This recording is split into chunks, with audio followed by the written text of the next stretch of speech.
and welcome back to Digital Assets Daily. Good morning, good afternoon, or good evening, wherever you are in your corner of the world. Don't forget to hit that like and subscribe and share these videos. It really does help the channel. Ripple CTO takes on Dash, Algo, OMG, TKN, NGC, and IHT as securities. David Schwartz, Ripple CTO, identifies securities on Bittrex.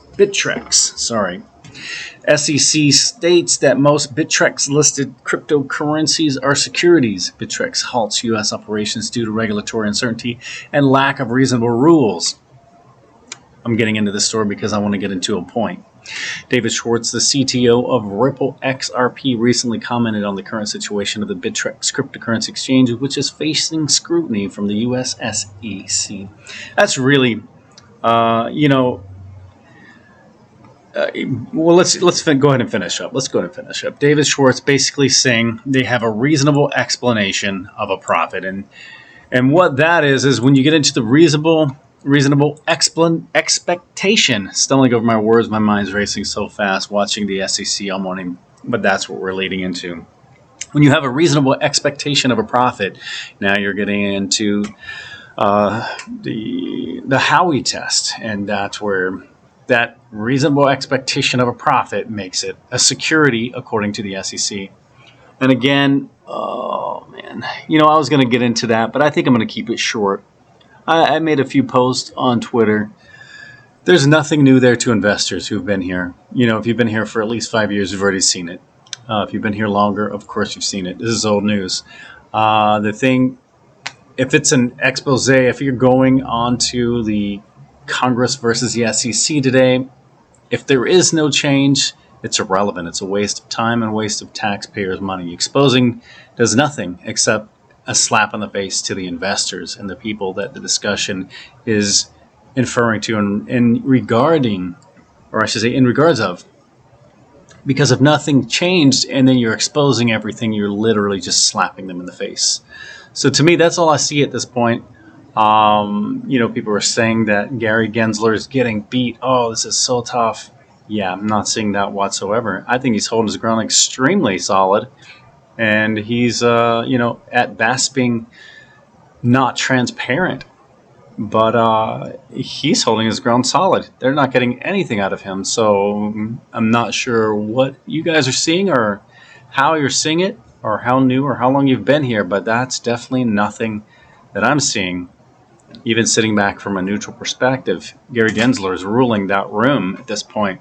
Sure, people are venting and sharing emotions and their discussion directed at him and to him, but he's like bouncing that stuff off like it's freaking Superman, and they're shooting bullets, little darts at him.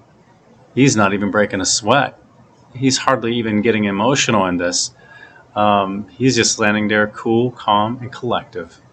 Just putting in his time until it's over.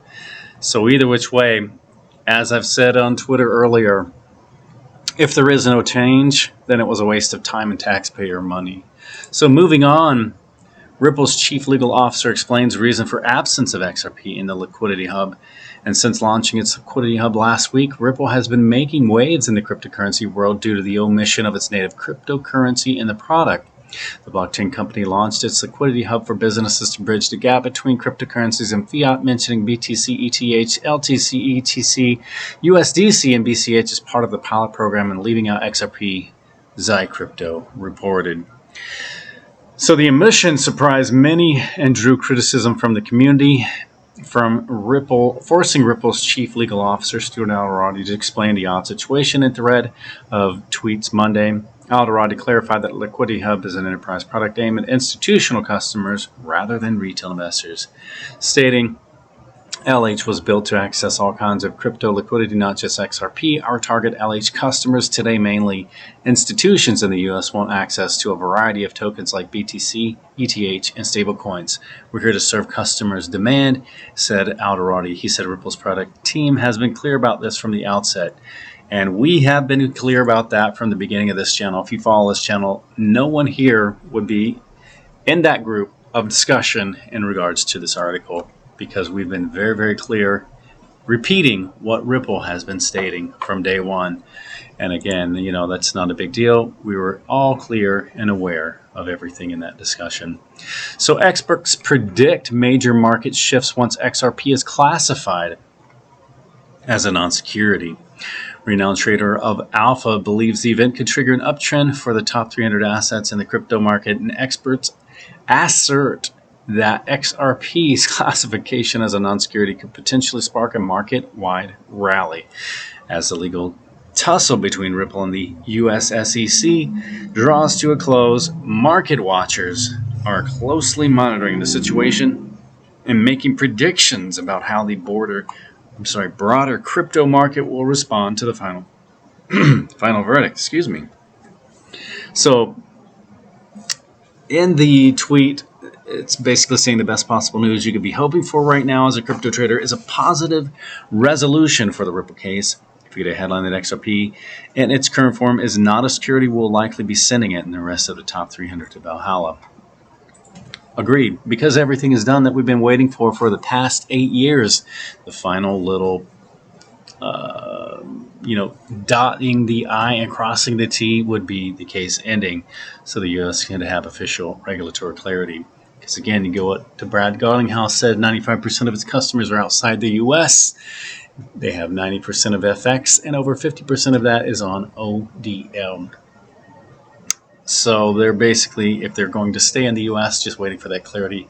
If it doesn't happen, I believe they will move on so that they can succeed and go where they're going. But again, having said that, the little bit of conflict in that statement is this. They have such extreme benefits being a U.S.-based company. And that's why, again, I feel and believe they have not left yet. And I believe that they will not leave. I believe the clarity, as I've stated from day one, will most likely come from Congress, and possibly even, whether they have, Gary Gensler kind of compromise with them, or whether they have him removed altogether will be to be seen. So, that's kind of my thoughts there. And I think that, let's see, in the top, XRP on the verge of taking off in a big way. Top economist says XRP is held above the 0.51 zone for the fourth consecutive day since reclaiming it on April 13th. So, everyone's extremely hopeful that it's going to maintain this as a support without going backwards, and that the case will soon end and we can keep moving forward. Also, too, breaking, Gary Gensler accused of misrepresenting the crypto market. The letter said Gary Gensler acknowledged that digital asset trading platforms do not perfectly fit under existing laws and regulations.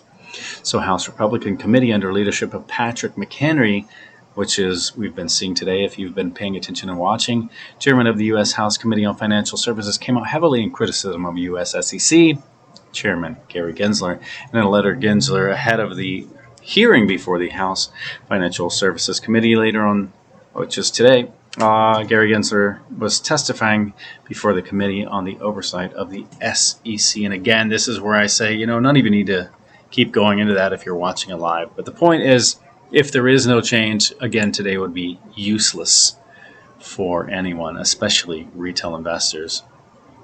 So as Coinbase abandoning the U.S., CEO says relocating headquarters is on the table.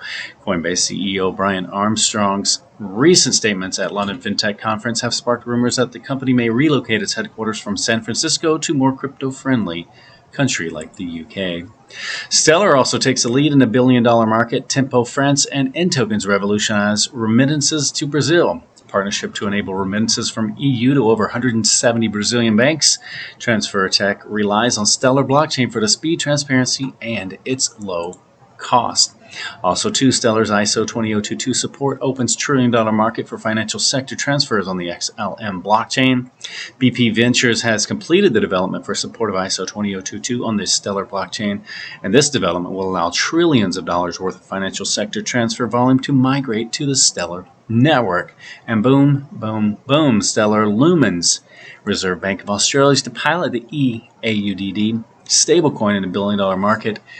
And that, again, is massive, as we've seen it already do the same in Ukraine and multiple other places. So next up, Vechain's launching of the VORJ, enabling mass adoption of blockchain tech and multi-billion-dollar market. Vechain launching the VORJ, a no-code Web3 as a service platform that abstracts the blockchain development process away, and VORJ enables anyone to create, deploy, and interact with smart contracts on the Vechain Thor blockchain without understanding Solidity. And last but not least, let's finish off with submitting your app improvement idea, and the app feedback channel could earn you 50,000 XRPayNet tokens in a monthly giveaway. Good luck to everyone from XRPayNet. There's a link you can click and join the Discord below and submit your improvement to the app as I highlighted. Submit your app improvement idea. And again, that's pretty amazing that they're looking for feedback and listening to their customers. That's huge, as not everyone often does.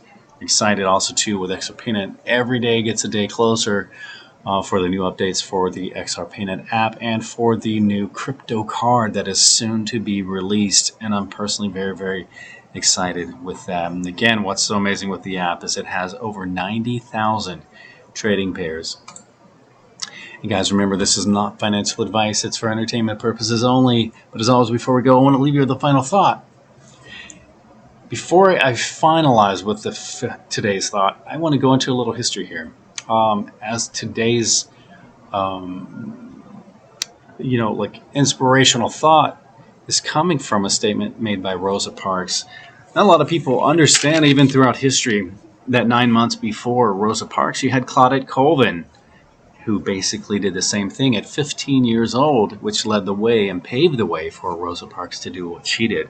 And if you go back a little over 100 years before that, you had Elizabeth Jennings, who paved the way for Claudette Colvin, who paved the way for Rosa Parks.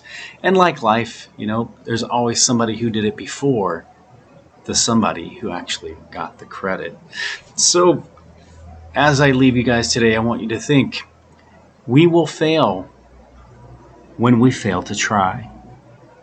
Much love, and we will catch you in the next one.